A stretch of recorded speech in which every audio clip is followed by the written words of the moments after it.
Chegando aqui na nossa live inicial da semana, sejam todos muito bem-vindos. Você que vai estar comigo aqui ao vivo, muito legal. Você que vai estar assistindo esse vídeo no nosso feed, também seja muito bem-vindo a mais esse vídeo. Hoje nós vamos falar sobre elaboração de projetos. Olha só, algo que todo mundo procura aqui com a gente. Eu quero trabalhar com projeto, Marcos. Eu quero aprender a elaborar projeto. Eu quero entrar nesse segmento de projeto. Esse é um excelente segmento, né? Você sabe que nós temos duas vertentes de trabalho na área de captação de recursos.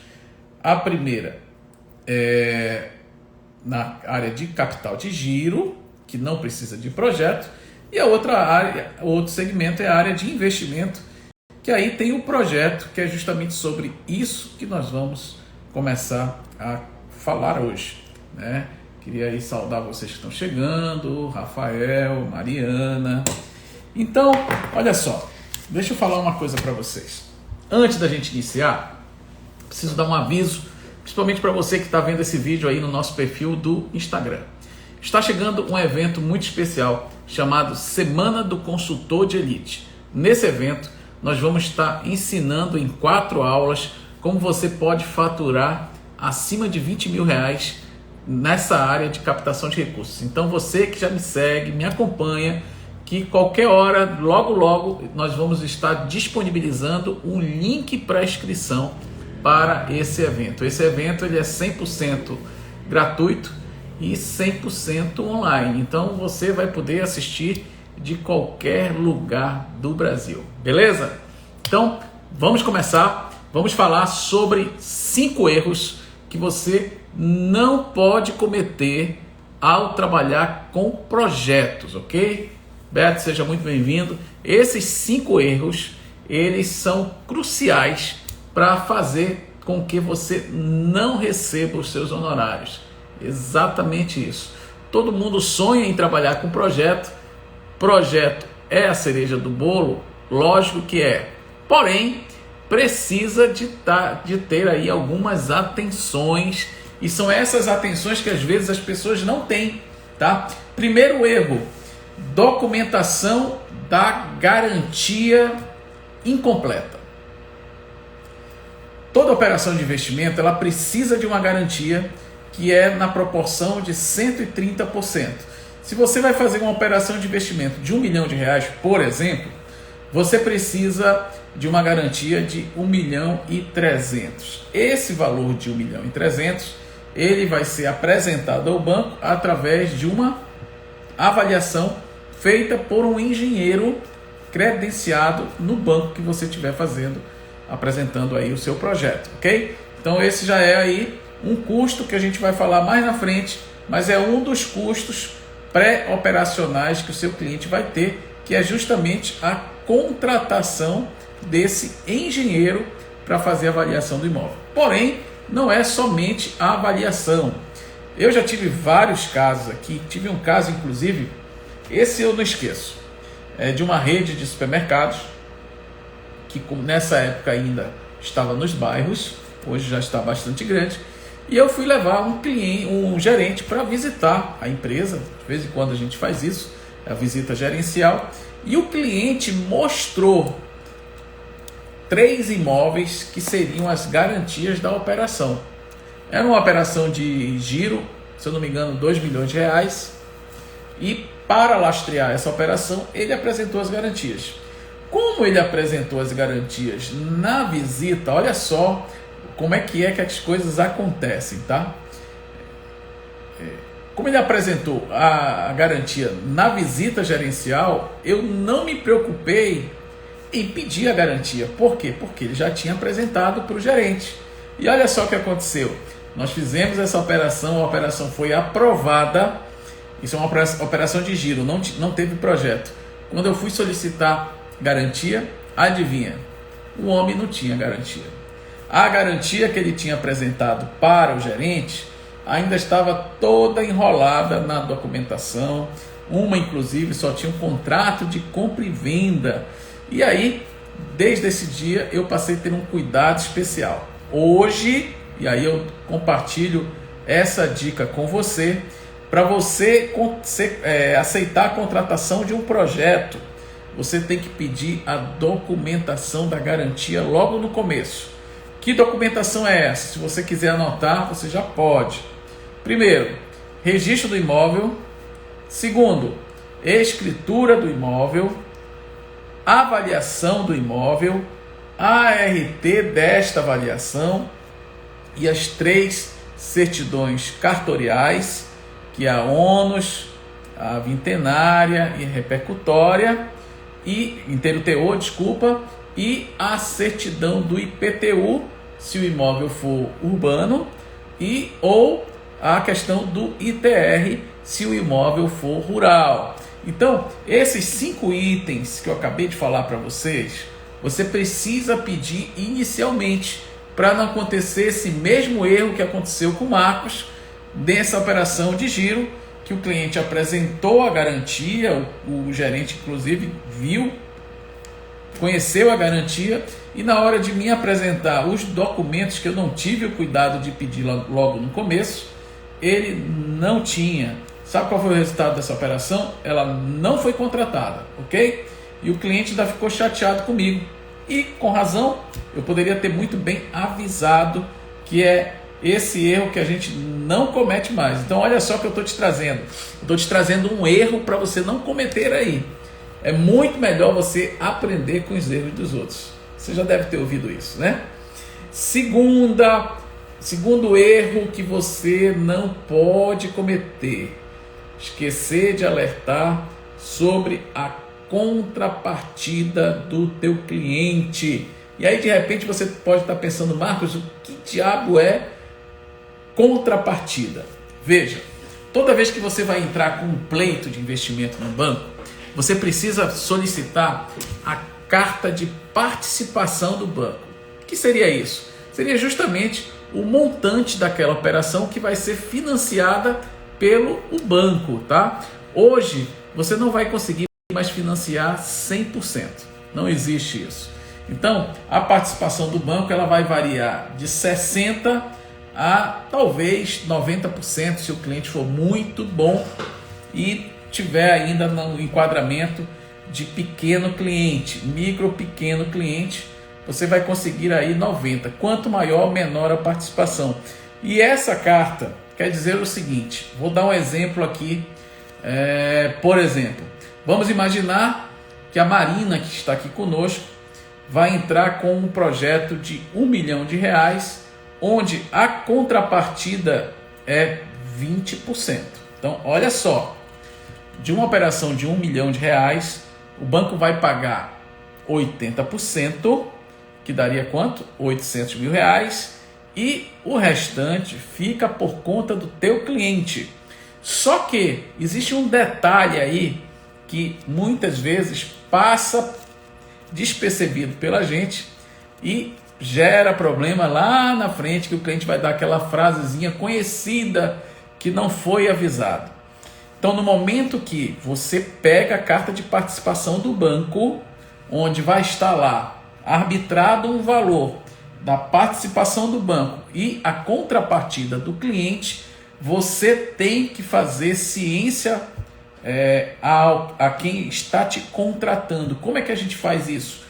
Eu tiro uma cópia daquele documento e ele assina que recebeu, dando ciência do documento. Sabe para quê? Para lá na frente, quando ele precisar ter a contrapartida na conta corrente, ele dizer para você que você não avisou. Se ele não tiver a contrapartida, a operação não vai poder ser contratada. Se não vai poder ser contratada, você não vai receber os seus honorários. Olha só que interessante essa segunda dica de hoje, desse erro que a gente não pode cometer, beleza?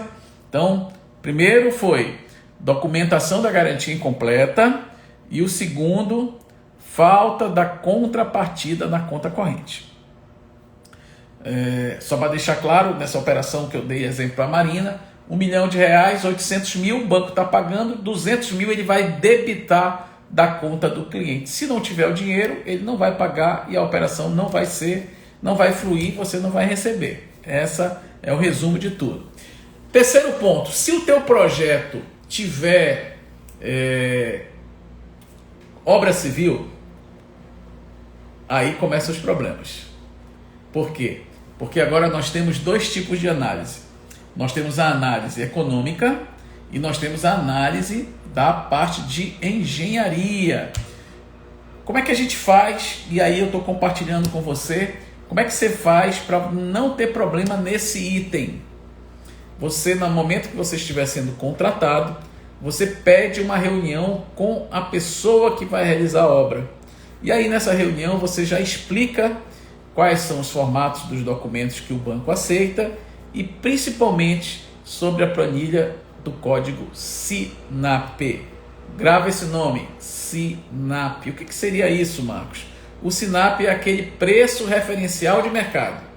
Por exemplo, vamos imaginar que você vai fazer uma obra e a obra lá tem 100 sacos de cimento. Você vai botar lá na planilha, financiamento, 100 sacos de cimento, e o preço do cimento você vai ter que seguir uma tabela nacional, que é justamente essa do código SINAP. Pode variar? Pode, dependendo da região. Tem produto que vai estar mais caro, tem produto que vai estar mais barato. Mas nesse exemplo do cimento, ele não pode estar lá custando R$ 98,00, porque você está muito acima do código SINAP, e o banco, na hora que estiver fazendo a análise do teu projeto, vai devolver para correção, ok? Então fica ligado nisso. Quando você for contratado para um projeto que tiver obra ou uma ampliação ou uma reforma, o ideal é você reunir com a pessoa que vai fazer para você explicar quais são os tipos e como devem ser apresentadas as documentações, beleza? Esse é o terceiro erro que muitas vezes as pessoas que estão começando cometem, tá bom? Graças a Deus, desde o início, nesse ponto de obra, eu sempre me dei muito bem, porque eu sempre achei que é uma coisa mais detalhada e o engenheiro precisa falar a nossa linguagem. Muitas vezes ele já tem experiência com financiamento, já vem tudo redondo, mas às vezes o cliente escolhe lá uma construtora que nunca fez uma obra financiada, então ele não vai saber o que é uma planilha do cronograma físico-financeiro, não vai saber o que é isso. Aí você vai explicar para ele que nesse cronograma físico-financeiro ele tem que pegar ali todas aquelas contas que ele fez ali, dividido em 12 parcelas e unir tudo em 3. Ou seja, são vários detalhes que você vai aprender mais na frente, mas você precisa estar ligado, porque esse erro também compromete aí os teus honorários. Porque afinal de contas o teu projeto vai ser devolvido, você vai ter que falar com o abençoado para ele colocar os preços de acordo com o código SINAP e tal. Então é melhor evitar esse retrabalho. Como? Chamando ele logo após a contratação e mostrando para ele como as coisas têm que ser feitas, ok? Então esse é o terceiro. O quarto, não menos importante, é o SPDoc incompleto. Pronto, agora pintou a dúvida o que é SPDoc. Bem, deixa eu falar uma coisa para vocês. A formatação de um projeto, eu estava conversando sobre isso hoje na consultoria. A elaboração de um projeto, ela tem os detalhes técnicos? Tem, mas é uma coisa mais ou menos mecânica. Uma vez que você aprenda, tem algumas diferenças ou outra dependendo da atividade que vai estar sendo financiada, mas de uma maneira geral, no momento que você aprende da maneira correta, você vai estar apto para fazer qualquer tipo de projeto. Porém, não morre esse assunto aí.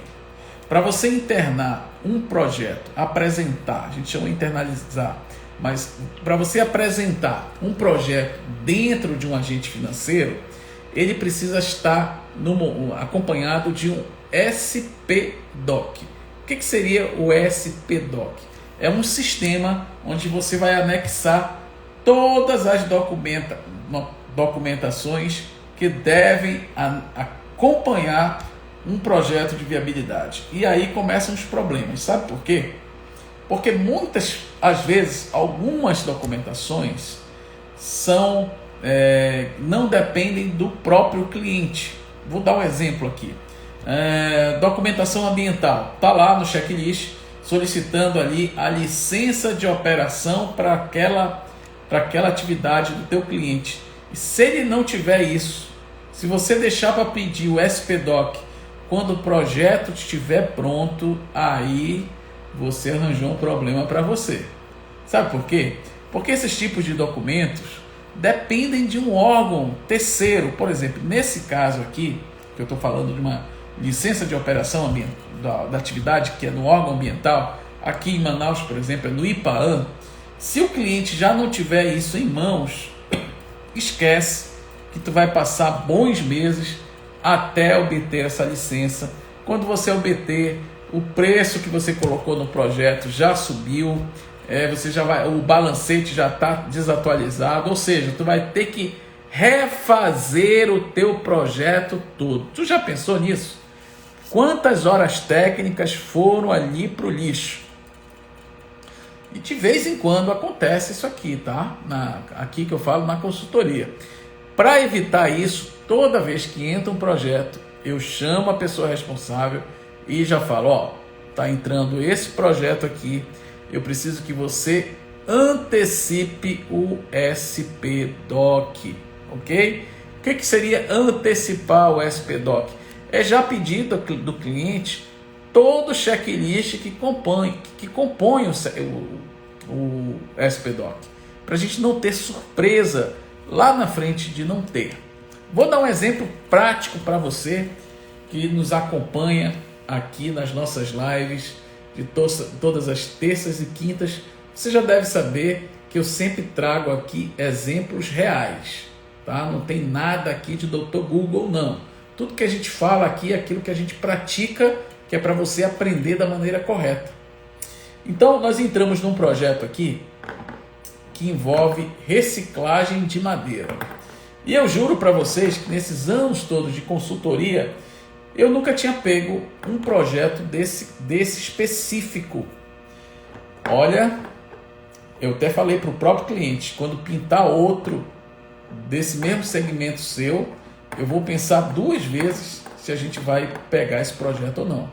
Porque pense no negócio difícil, é quando você trabalha com madeira. Não para você, mas para o teu cliente conseguir toda a regularização. É muito complicado, é demais demorado. Então, se você não tiver o cuidado, principalmente nessas atividades que são mais sensíveis ao meio ambiente, se você não tiver essa antecipação de solicitar logo todos os documentos, você vai perder o seu projeto. Como eu já falei, balancete vai vencer, as informações contábeis vão vencer, o preço dos produtos vão subir, porque uma licença, por exemplo, nesse caso da licença ambiental que a gente está falando, vai demorar demais. Se a atividade do teu cliente, por exemplo, for um frigorífico, for um açougue, algo que envolva a parte, por exemplo, da Devisa, também demora muito, que é Anvisa ou Devisa, depende da tua cidade aí. Demora demais. Então você precisa explicar o SPDoc para o teu cliente previamente, para que você lá na frente, o teu projeto esteja pronto e você só depois solicita, olha, por favor me envia esses documentos. Esse aqui eu não tenho, esse aqui está tramitando. Pronto, meu amigo, perdeu o projeto. Beleza? Tá claro para você isso? E o último e não menos importante, e esse eu gostaria de detalhar um pouquinho para você, tá? Existe uma frase que alguns clientes falam aqui para a gente, né? Eu tenho um cuidado de detalhar todas as despesas pré-operacionais de uma operação de crédito.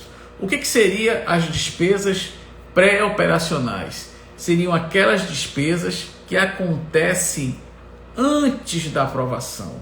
Ou seja, são aquelas despesas que o teu cliente precisa ter o dinheiro para pagar, porque senão a gente não chega no resultado. Só que muitas vezes o teu cliente não sabe disso. Então, cabe a você que vai fazer o projeto do seu cliente gastar pelo menos ali uma meia hora ensinando para ele, ou ensinando não, dizendo para ele quanto que ele vai gastar nessa operação de crédito. Eu sempre falo aqui de uma maneira geral, quando o cliente chega meio agoniado, eu falo, ó, seguinte, nós vamos buscar R$1 milhão para o senhor, mas para a gente conseguir isso, no mínimo, somando todas as despesas ali, você vai gastar de 70 a 100 mil reais de despesa. Aí o cliente às vezes se espanta, mas eu prefiro que ele se espante, mas pelo menos ele esteja ciente que eu estou ali alertando. Eu vou nominar agora quais são essas despesas pré-operacionais para você por aqui, tá aí desse lado, já aprender, tá bom? Então olha só, primeira despesa operacional, TAC, taxa de análise de crédito, 1,25% da operação. Isso aí vai ser debitado da conta do cliente. Falamos em garantia no começo da nossa transmissão. Para você validar aquela garantia, você precisa de quê? De um laudo de avaliação. Esse laudo de avaliação ele vai ser de um engenheiro credenciado que vai fazer esse laudo de acordo com as normas da ABNT para apresentar no banco, e essa avaliação ela vai ser revalidada, que vai ter um custo também para o teu cliente. Então nós falamos aqui TAC, estamos falando aqui com a despesa com o engenheiro, tá? Lembra? Nem relógio trabalha de graça, o engenheiro também vai cobrar, e é justo, e o teu cliente ele vai precisar pagar essa avaliação. É uma avaliação mais técnica que eu digo aqui, vamos botar aqui, que vai custar aí de 8 a 10 mil reais, ok? E essa avaliação ela vai ser revalidada dentro do banco. O departamento de engenharia vai pegar essa avaliação e vai fazer uma nova análise e confrontar os resultados. Se deu tudo ok, beleza. Se deu menos, a engenharia vai dizer, ó, essa sua garantia que você está apresentando aqui de 1.300.000 só vale 500 mil. Aí o teu cliente vai ter que pinotar e buscar outra garantia para apresentar, tá? Mas esse custo dessa revalidação, quanto que é? Revalidação é 0,5% sobre o valor do imóvel, limitado a 40 mil reais. Opa, voltou agora. Então nós estávamos falando aqui sobre as despesas pré-operacionais que você precisa alertar o teu cliente.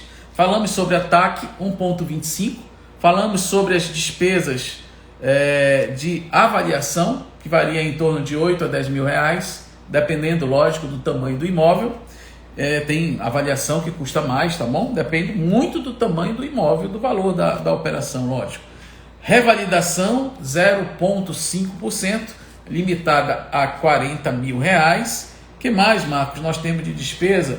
Aqui temos a despesa com os cartórios. Por que cartórios no plural? Porque dependendo da operação que você vai estar fazendo para o seu cliente, se for só uma compra de um equipamento e está fazendo uma hipoteca do imóvel, se for uma construção e você estiver fazendo o registro do imóvel, nós estamos falando de apenas um registro. Porém, se ele estiver comprando máquinas e equipamentos, você vai precisar passar por 2 cartórios.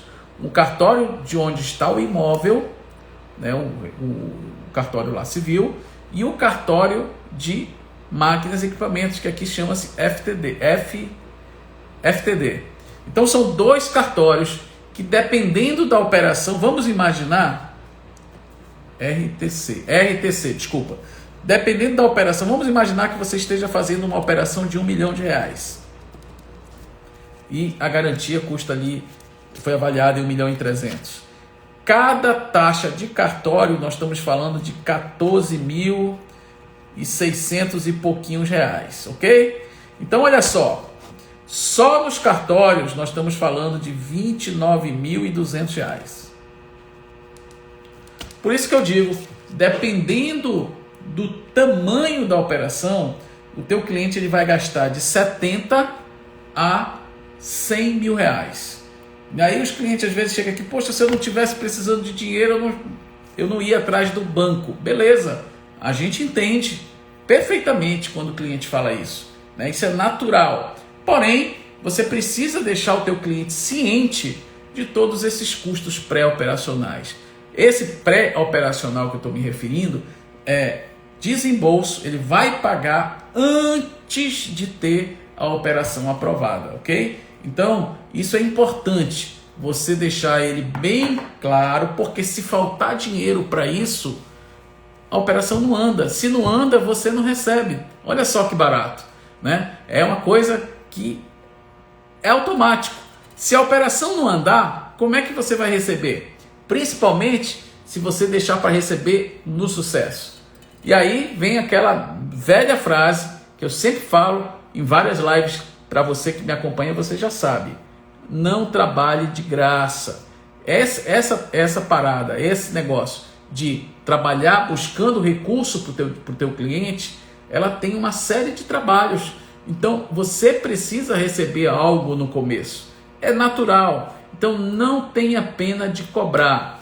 Logicamente que existem os clientes que vai ser interessante para o teu portfólio, que você pode deixar para receber no sucesso, não tem problema nenhum. Um cliente que você viu, já verificou que tem praticamente 100% de chance de aprovação, ele tem garantia, ele tem um histórico bancário, ele tem uma parte contábil bem organizada, viabilidade econômica, opa, tudo dando certo, você pode receber no sucesso com tranquilidade, porque você sabe que aquela operação vai dar certo. Mas em vias de regra, de modo geral, você precisa cobrar algo no começo, que é justamente para custear todo esse trabalho inicial.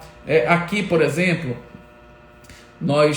para ele pagar TAC, essas despesas de avaliação, precisa de uma assessoria tua. Você vai estar ali orientando o teu cliente, tu vai estar gastando horas técnicas com ele, por isso que você precisa, logicamente, cobrar algo.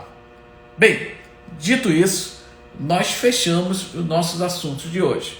5 erros que você tem que estar atento para não ser cometido, para não comprometer o teu trabalho, o teu projeto de viabilidade. Vou reprisar os 5 itens. Primeiro, falta de documentos para a garantia.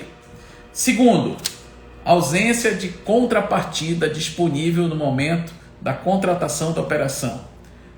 Terceiro, engenharia não respeitou o código SINAP. Quarto, SPDoc incompleto.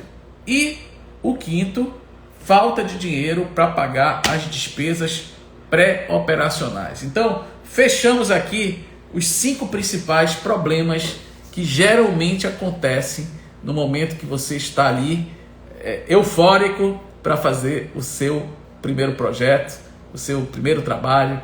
Então, geralmente, há uma forte incidência desses erros acontecerem. Não vai acontecer mais, porque você já viu aqui na live, estou fazendo um alerta para você. Então, quando for acontecer, você vai lembrar, poxa, eu vi lá a live do Marcos e ele me falou para mim ficar atento nesses itens, ok? Então, eu espero que você tenha anotado aí. Se você não anotou, você vai poder reprisar essa live lá no meu perfil do Instagram. E agora vamos para os avisos.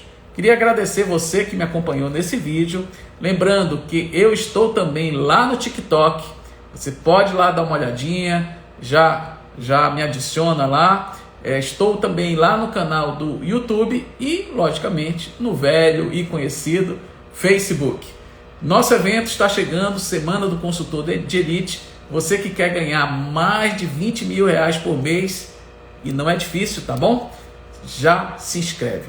Quer dizer, as inscrições ainda não estão disponíveis, mas fica ligado que a gente vai já disponibilizar um link daqui a pouquinho, qualquer hora dessa, nos próximos dias, para você garantir a sua vaga nesse evento 100% gratuito e 100% online. Então, eu sou Marcos Evangelista, muito obrigado pela sua presença. Ficamos por aqui, nos vemos na quinta-feira, nesse mesmo horário. Grande abraço, bom descanso para você.